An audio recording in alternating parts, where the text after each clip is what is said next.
I just wanted to say, Subhanallah and La ilaha illallah.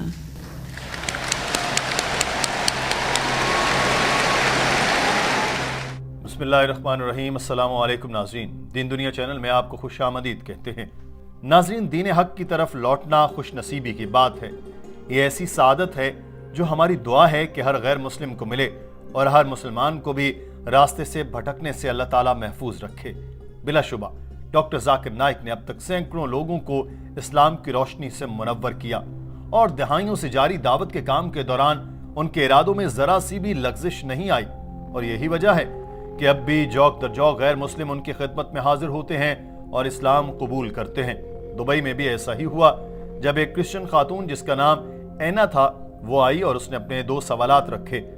ناظرین، اس کے سوالات بہت چھوٹے سے تھے مگر ڈاکٹر صاحب نے اس تفصیل کے ساتھ اور ہر باریکی کا جواب دیا کہ سننے والی اس خاتون نے دل و دماغ سے قبول کر لیا کہ جو بھی آپ کہہ رہے ہیں وہ سچ ہی ہے.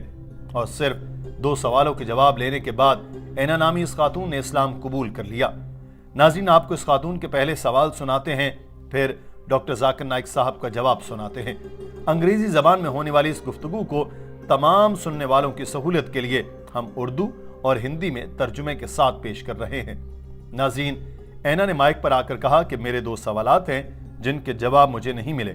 پہلا تو یہ کہ ان غیر مسلموں کو کیا ہوتا ہے جن کو کبھی اسلام کی دعوت ہی نہیں ملی، اور دوسرا سوال ہے کہ کیا حضرت عیسیٰ کے معجزات حضرت محمد صلی اللہ علیہ وسلم سے بڑے ہیں؟ Hi, my name is Anna. I want to ask, what happens to non-Muslims who have never been exposed to Islam? And what if a non-Muslim says that the miracles of Jesus are bigger than the ones that Muhammad performed? Doctor Zakir Naik نے کہا کہ مجھے نہیں لگتا کہ کسی کو اسلام کے بارے میں پتہ ہی نہ ہو یا کسی کو اسلام کی دعوت نہ ملی ہو. آج سے 50 سال پہلے اگر آپ یہ سوال کرتی تو شاید میں کہتا کہ صحیح کہہ رہی ہیں، مگر آج کل سائنس اور ٹیکنالوجی کا دور ہے اور اس دور میں ممکن نہیں کہ کسی کو اسلام کے بارے میں پتہ نہ ہو. میڈیا تو ہر وقت اسلام کے بارے میں بتاتا رہتا ہے، چاہے وہ منفی باتیں ہی ہوتی ہیں. اسلام دہشت گردی کا مذہب ہے، اسلام جبر کا دین ہے، اسلام میں عورتوں کو دبایا جاتا ہے، حقوق نہیں دیے جاتے، جو بالکل غلط ہے. تو سوال یہ ہو سکتا ہے کہ اسلام کے بارے میں درست معلومات نہ ملی ہوں. قرآن پاک میں سورہ حجرات میں لکھا ہے کہ جب کسی چیز کی خبر ملے تو اس کو آگے پھیلانے سے پہلے اس کی صحیح ہونے کی تصدیق کرنی چاہیے. اگر کوئی شخص جنگلوں میں رہتا ہے یا کسی ایسی جگہ پر جہاں کوئی جدید سہولتیں نہیں ہیں تو ہو سکتا ہے کہ اس کو اسلام کی خبر نہ ملے. اس صورت میں تو پہلے مسلمانوں کی ذمہ داری ہے کہ اسلام کا پیغام لوگوں تک پہنچائیں. اللہ قرآن پاک میں فرماتا ہے کہ ان قریب ہم اپنی نشانیاں انہیں دنیا میں دکھائیں گے اور خود ان کے نفس میں یہاں تک کہ ان پر واضح ہو جائے گا کہ وہی حق ہے. اللہ تعالیٰ نے یہ ذمہ بھی لیا ہے کہ وہ ہر ایک کو نشانی دکھائے گا، چاہے وہ مسلمان ملک میں ہو یا غیر مسلمان ملک میں. نشانیاں یہاں تک ہوں گی کہ انہیں پتہ چل جائے گا کہ سچ کیا ہے. ڈاکٹر صاحب نے ایک سروے سے متعلق بتایا کہ جو 1950 میں ہوا تھا یہ 2 قبائل کا تھا جو 1950 تک جدید دنیا کے ساتھ ہم آہنگ نہیں تھے. جب وہاں ریسرچ کی گئی ان کی زندگی گزارنے کا طریقہ کیا ہے تو معلوم ہوا کہ یہ دونوں قبیلے یقین کرتے تھے کہ ایک خدا ہے، وہ اکیلا ہی عبادت کے لائق ہے، وہ رکوع اور سجدے کرتے تھے. تو یہ سارا کچھ اسلامی تعلیمات کے مطابق تھا، بس اس کا نام اسلام نہیں تھا. حضرت محمد صلی اللہ علیہ وسلم نے فرمایا کہ ہر بچہ دین فطرت پر پیدا ہوتا ہے، وہ مسلمان ہوتا ہے، اور مسلمان ہونے کا مطلب یہ ہے کہ اپنی منشا کو اللہ کی مرضی پر چھوڑ دینا.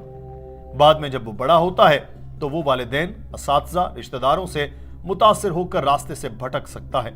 جب کوئی شخص اسلام قبول کرتا ہے تو اس کے لیے لفظ اسلام قبول کرنا ٹھیک نہیں، بلکہ کہنا چاہیے کہ وہ اسلام کی طرف واپس آ گیا کیونکہ کچھ وجوہات کی بنا پر بھٹک گیا تھا. ڈاکٹر صاحب نے مثال دیتے ہوئے کہا کہ ہندو، عیسائی اور مسلمان 3 بچوں کو جب وہ پیدا ہوں تو ان کو اکیلے اکیلے بڑا کریں جہاں بیرونی دنیا کی کوئی رسائی نہ ہو. تو جب آپ ان کو دیکھیں گے تو ان کی زندگی گزارنے کا طریقہ اسلام کے مطابق ہی ہوگا. صرف دوسروں کی صحبت سے ہی بچے یا بڑے سیدھے راستے سے بھٹک جاتے ہیں اور یہ سائنسی طور پر بھی ثابت شدہ ہے. Every child, if any child, if you take 3 children, one born to a Christian, one born to a Jew, one born to a Hindu, isolate these 3 children completely from any external influence. And when they grow up and you try and find out what is their way of life, it will be nothing but Islam. Only after external influence, they start deviating and worshipping wrong things and having wrong ideas. This is scientifically proven. Furthermore, sister, where your second question is concerned, that what if someone doesn't know Islam and thinks that Jesus Christ did miracles? Doctor Zakir Naik نے اس خاتون کو دوسرے سوال سے متعلق بتایا کہ مجھے بھی یقین ہے کہ حضرت عیسیٰ نے معجزات دکھائے تھے، مگر بہن معجزات ٹیسٹ نہیں ہے کہ کون بڑا ہے کون نہیں۔ بائبل میں لکھا ہے کہ جیزس نے کہا کہ بہت سے جھوٹے کرائسٹ اور جھوٹے پیغمبر آئیں گے جو معجزات دکھائیں گے اور دھوکہ دیں گے۔ تو جیزس نے تو خود کہا کہ معجزات یہ دیکھنے کے لیے نہیں کہ کوئی خدا ہے، بلکہ جس بھی پیغمبر نے جو بھی معجزات دکھائے ہیں وہ در حقیقت اللہ تعالیٰ کی اجازت سے ہی دکھائے ہیں۔ اللہ تعالیٰ نہ چاہتا تو کوئی معجزہ نہ ہوتا۔ حضرت موسیٰ نے سمندر میں اپنا عصا پھینکا تھا اور اس کے 2 ٹکڑے ہو گئے تھے، یہ بھی اللہ تعالیٰ نے ہی کیا۔ ایسا ہی حضرت محمد صلی اللہ علیہ وسلم سے متعلق ہے، آپ صلی اللہ علیہ وسلم نے چاند کے 2 ٹکڑے کر کے دکھائے، وہ اللہ تعالیٰ کی اجازت سے ہی تھے۔ میں آپ کو بتا دوں کہ کوئی مسلمان اس وقت تک مسلمان ہو ہی نہیں سکتا جب تک وہ حضرت عیسیٰ کو پیغمبر نہ مانے۔ ہم یقین رکھتے ہیں کہ وہ اللہ کے برگزیدہ پیغمبر تھے، وہ مسیحا تھے، وہ بغیر والد کے پیدا ہوئے، انہوں نے مردوں میں جان ڈالی، بیماروں کو شفا دی مگر اللہ کے حکم سے۔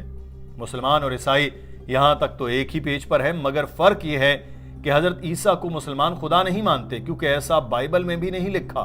پوری بائبل میں جیسس نے خود نہیں کہا کہ میں خدا ہوں اور میری عبادت کرو۔ مجھے کوئی ایسی آیت دکھا دیں تو میں عیسائی بن جاؤں گا۔ اس بات پر پورا ہال تالیوں سے گونج اٹھا۔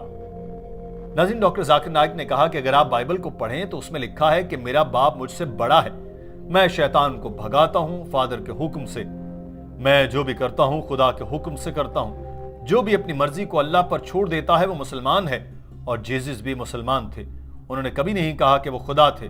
انہوں نے کہا کہ جو الفاظ تم مجھ سے سنتے ہو وہ میرے نہیں، فادر کے ہیں جنہوں نے مجھے بھیجا۔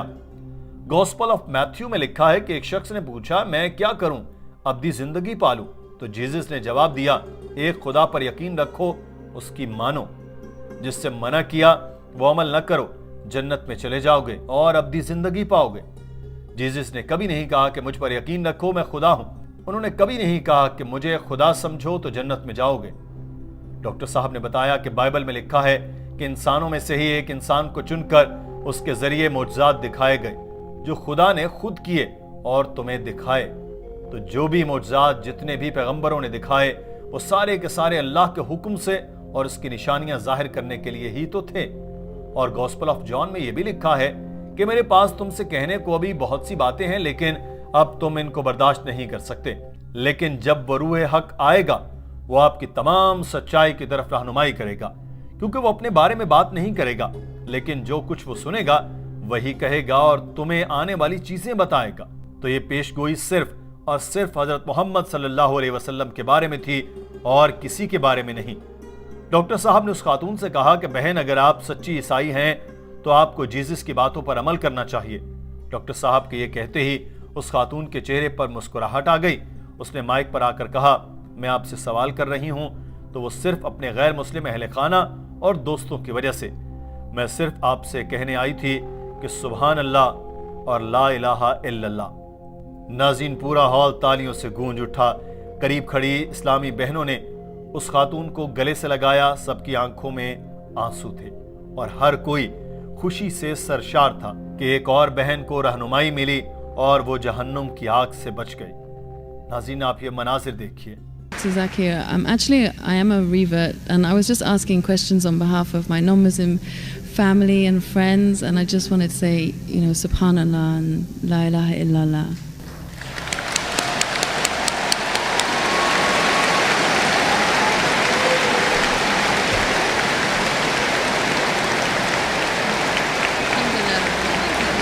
That's why I said you have to say what you have to say.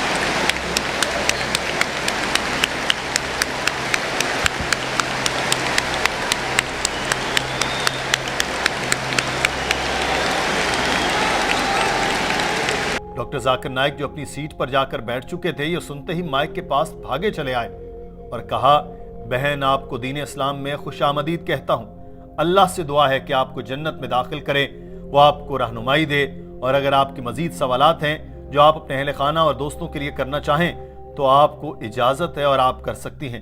اگر آپ کے جو بھی سوالات ہیں میں ان کے جواب بخوشی دوں گا۔ ہماری دعوت سینٹر بھی آپ کو پوری مدد کرے گی۔ اس خاتون نے اشارے سے بتایا کہ اس کے اور کوئی سوال نہیں۔ ڈاکٹر صاحب اپنی سیٹ پر جا کر بیٹھے مگر ہال میں تالیوں کی گونج کئی منٹ تک برقرار رہی۔ ناظرین، اس خوبصورت ویڈیو کے بارے میں آپ کی رائے کیا ہے؟ کمنٹ سیکشن میں ضرور آگاہ کیجیے گا۔ اپنا خیال رکھیے۔ اللہ حافظ۔